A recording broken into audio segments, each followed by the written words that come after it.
దేవునికి స్తోత్రం, మహిమ కలుగునుగాక. ఈ వీడియో చూస్తున్న వారందరికీ ప్రభువైన యేసుక్రీస్తు నామములో నిండు వందనములు. ఈరోజు వాక్య ధ్యానంలో సామెతల గ్రంథము 3వ అధ్యాయము 5-6 వచనాలు చూస్తే, నీ స్వబుద్ధిని ఆధారము చేసుకొనక నీ పూర్ణ హృదయముతో యెహోవా యందు నమ్మిక ఉంచుము. నీ ప్రవర్తన అంతటి యందు ఆయన ఆధారమునకు, ఆయన అధికారమునకు ఒప్పుకొనుము. మనము సహజంగా మన బుద్ధి పైన ఆధారపడతాం. మన ఆలోచనలు, మన ప్లాన్స్, మన శక్తి పైన ఆధారపడి ఆత్మీయ జీవితంలో కానీ, శారీరక జీవితంలో కానీ నిర్ణయాలు తీసుకొని ముందుకు కొనసాగుతూ వెళ్తుంటాం. అయితే దేవుడు సామెతల గ్రంథము 3వ అధ్యాయం 5-6 వచనాల్లో దేవుడు మనతో మాట్లాడుతున్న మాట ఏంటంటే, నీ స్వబుద్ధిని ఆధారం చేసుకోవద్దు, నీ బుద్ధి పైన ఆధారపడవద్దు, దేవుణ్ణి ఆశ్రయించు. అప్పుడు నీ ప్రవర్తన అంతటి మీద దేవుని యొద్ద ఒప్పుకుంటే జీవం కలిగిన దేవుడు నీ మార్గాన్ని సరళం చేస్తాడు. అవును, ఎందుకు మనం దేవుని పైన ఆధారపడాలి? దేవుని పైన ఆధారపడాల్సిన అవసరత మనకేముంది? మనకు తెలివి ఉంది, జ్ఞానం ఉంది, బుద్ధి ఉంది, అన్నీ ఉన్నాయి కదా. మన దగ్గర డబ్బులు ఉన్నాయి కదా, లేకపోతే మనకు సహాయం చేసే మనుషులు ఉన్నారు కదా. అలాంటప్పుడు దేవుని పైన ఆధారపడాల్సిన అవసరత ఏముంది? ఎందుకు మనము దేవుని పైన ఆధారపడాలంటే, మన జ్ఞానము పరిమితమైనది. రేపేం జరుగుతుందో మనకు తెలియదు, భవిష్యత్తు ఏం జరుగుతుందో మనకు తెలియదు.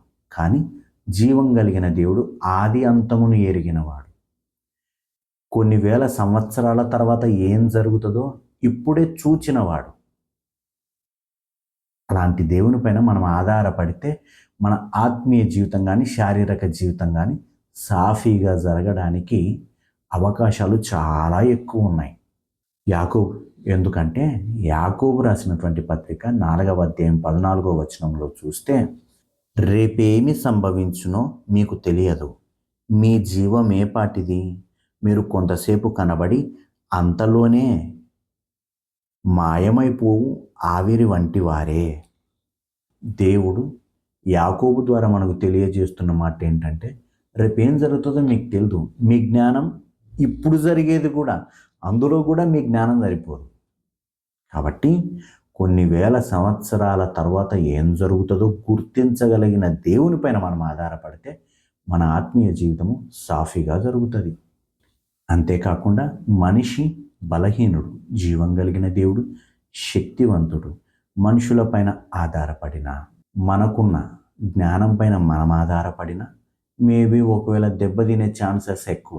అదే జీవం కలిగిన దేవుడు, శక్తివంతుడైనటువంటి ఆ దేవుని పైన మనం ఆధారపడితే మన ఆత్మీయ జీవితం కానీ, మనం తీసుకునే నిర్ణయాలు కానీ సరిగా ఉండడానికి అవకాశం ఉంది, సరిగా ఉండడానికి వీలుంది. కాబట్టి మనము దేవుని పైన ఆధారపడాలి. దేవుని పైన ఆధారపడిన ఒక వ్యక్తిని మనం బైబిల్లో చూద్దాం. ఎందుకంటే అలా ఆధారపడిన వ్యక్తిని ఒక్కసారి గమనిస్తే మనం ఆధారపడాల్సిన అవసరత ఎంతుందో మనకు అర్థమవుతుంది. కాబట్టి అందరికీ బాగా తెలిసిన సంగతి ఏంటంటే, 1 సమూయేలు గ్రంథము 17వ అధ్యాయంలో చూస్తే, ఫిలిస్తీయులకు ఇజ్రాయేలులకు యుద్ధం జరుగుతుంది. యుద్ధంలో బలాఢ్యుడైనటువంటి గొల్యాతు నిలబడ్డాడు. ఆ గొల్యాతు ఏమన్నారు, మీ సైడ్ నుంచి ఎవరైనా ఒకరు రండి, మా సైడ్ నుంచి ఒకరు వస్తాము, యుద్ధం చేస్తాం. ఎవరు గెలిచారో వాళ్ళు, ఎవరైతే గెలుస్తారో గెలిచిన వారికి ఓడిపోయిన వారు బానిసలుగా బ్రతకాలి. ఇది అక్కడ ఉన్నటువంటి పందెం. అయితే అందులో దావీదు వస్తాడు. వచ్చి గొల్యాతుతో యుద్ధం చేయడానికి నేనున్నాను అంటాడు. నేనున్నాను అని అనడానికి అతనికున్న ఆధారం ఏంటంటే, నా పక్షాన దేవుడున్నాడు. కొన్ని మాటలు చూద్దాము. 17వ అధ్యాయము 46వ వచనంలో చూస్తే, ఈ దినమున యెహోవా నిన్ను నా చేతికి అప్పగించును, నేను నిన్ను చంపి నీ తల తెగవేతును.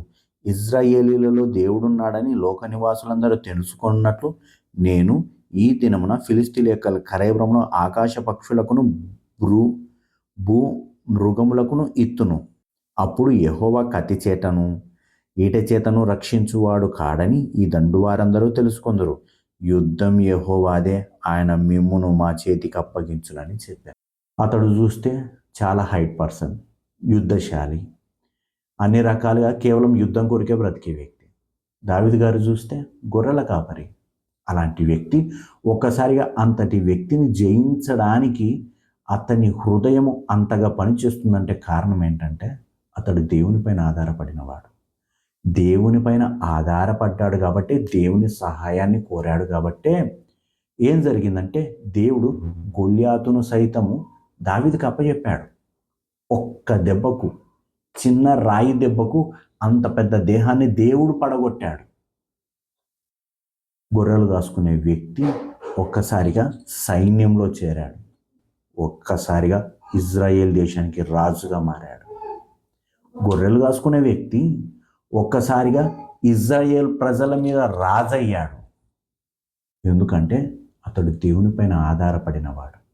మరి ఈ ఉదాహరణను ఒక్కసారిగా మనం ముందు గుర్తుపెట్టుకొని మనము కూడా దేవునిపైన ఆధారపడితే ఆత్మీయ జీవితంలో కావచ్చు, శారీరక జీవితంలో కావచ్చు, ముందుకు ఎన్ని కష్టాలు వచ్చినా, ఇబ్బందులు వచ్చినా ధైర్యంగా ఎదుర్కొని సాగగలం. లేదనుకో సౌలులాగా భయపడి 40 రోజులైనా దాక్కొని బ్రతకాల్సి వస్తుంది. కాబట్టి దేవునిపైన ఆధారపడితే ఆత్మీయ జీవితము సాఫీగా సాగుతుంది. ఆత్మీయ జీవితంలో దేవునిపైన ఆధారపడటం అన్నది చాలా ప్రాముఖ్యమైనది. అవును, ఎలా ఆధారపడాలి దేవునిపైన అంటే, దేవునిపైన ఎలా ఆధారపడాలంటే ప్రార్థన ద్వారా ఆధారపడాలి. దేవునిపైన ఆధారపడడానికి మోకరించి ప్రార్థన చేయాలి. మోకరించి మన సమస్యలను దేవునితో చెప్పుకునే విధంగా ఉండాలి. అప్పుడు జీవం కలిగిన దేవుడు మన హృదయంలో ఉన్న మాటలను గుర్తెరిగి మనకు ఆకాశం నుండి సహాయాన్ని దయచేస్తాడు.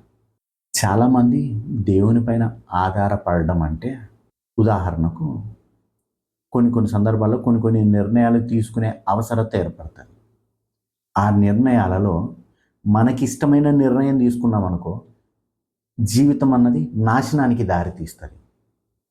నేనంటూ ఒక ఇంటెన్షన్ని, నాకు నచ్చిన నేనంటూ ఒక నచ్చిన విధానాన్ని నా హృదయంలో ఉంచుకొని నేను దేవుని దగ్గరికి వెళ్తాను.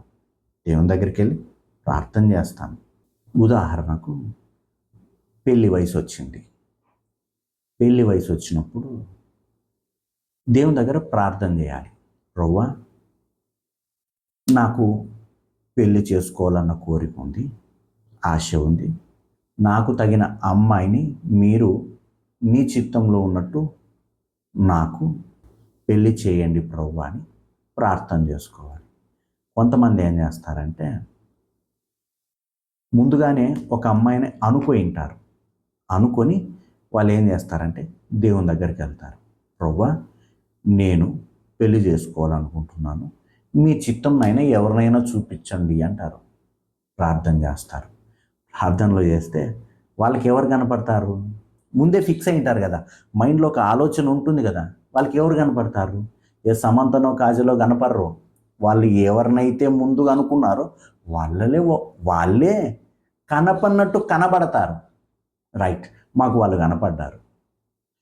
నేనేం చెప్పాలనుకుంటున్నానంటే, మనం ముందే ఫిక్స్ అయ్యి, మనం ముందే ఒకటి అనుకొని వచ్చి ప్రభువా నాకు ఇది చెయ్యి అని అడగడం వలన మనం అనుకున్నదే దేవుని చిత్తం అనుకొని ఒకవేళ భ్రమపడే అవకాశం ఉంది. కాబట్టి న్యూట్రల్ మైండ్తో దేవుని దగ్గరికి వచ్చి, దేవా, పరిపూర్ణంగా నా జీవితాన్ని నీ చేతికి అప్పగిస్తున్నాను, నువ్వేం చెప్పాలనుకుంటున్నావో, నువ్వేం చేయాలనుకుంటున్నావో అది మీరు నాకు బయలుపరచండి, నీ వాక్యం ద్వారా నాకు తెలియజేయండి అని దేవుణ్ణి గనుక న్యూట్రల్ మైండ్తో గనక అడగగలిగితే దేవుడు మన దారిని సరిచేస్తాడు. సామెతల గ్రంథము 3వ అధ్యాయము 5-6 వచనాల ప్రకారం చెబుతున్నది ఏంటంటే, నీ సొంత బుద్ధిపైన ఆధారపడవద్దు, దేవునిపైన ఆధారపడు, ఆయన నీ దారిని సరిచేస్తాడు. ఈ మాట చెప్పింది ఎవరంటే సొలొమోను మహారాజు. సొలొమోను అంతటి రాజు తన సొంత బుద్ధితో దెబ్బతిని ఇప్పటి నుంచి అలా వద్దు అని, మీరు దేవునిపైన ఆధారపడండి, మనం దేవునిపైన ఆధారపడదాం రండి అని ఈ వాక్యాన్ని రాయించి పెట్టాడు. హృదయాలను పరిశీలన చేసుకుందాం. మన సొంత బుద్ధి పైన ఆధారపడుతూ అదే దేవుని ఆలోచన అనుకొని భ్రమలో బ్రతుకుతున్నామేమో. వద్దు ప్రభువా, నీకు నచ్చినట్టు బ్రతకడానికి, మీ పైన ఆధారపడడానికి, న్యూట్రల్ మైండ్తో బ్రతకడానికి నాకు సహాయం చేయమని ప్రార్థన చేసుకున్నాం. హృదయాలను పరిశీలన చేసుకున్నాం.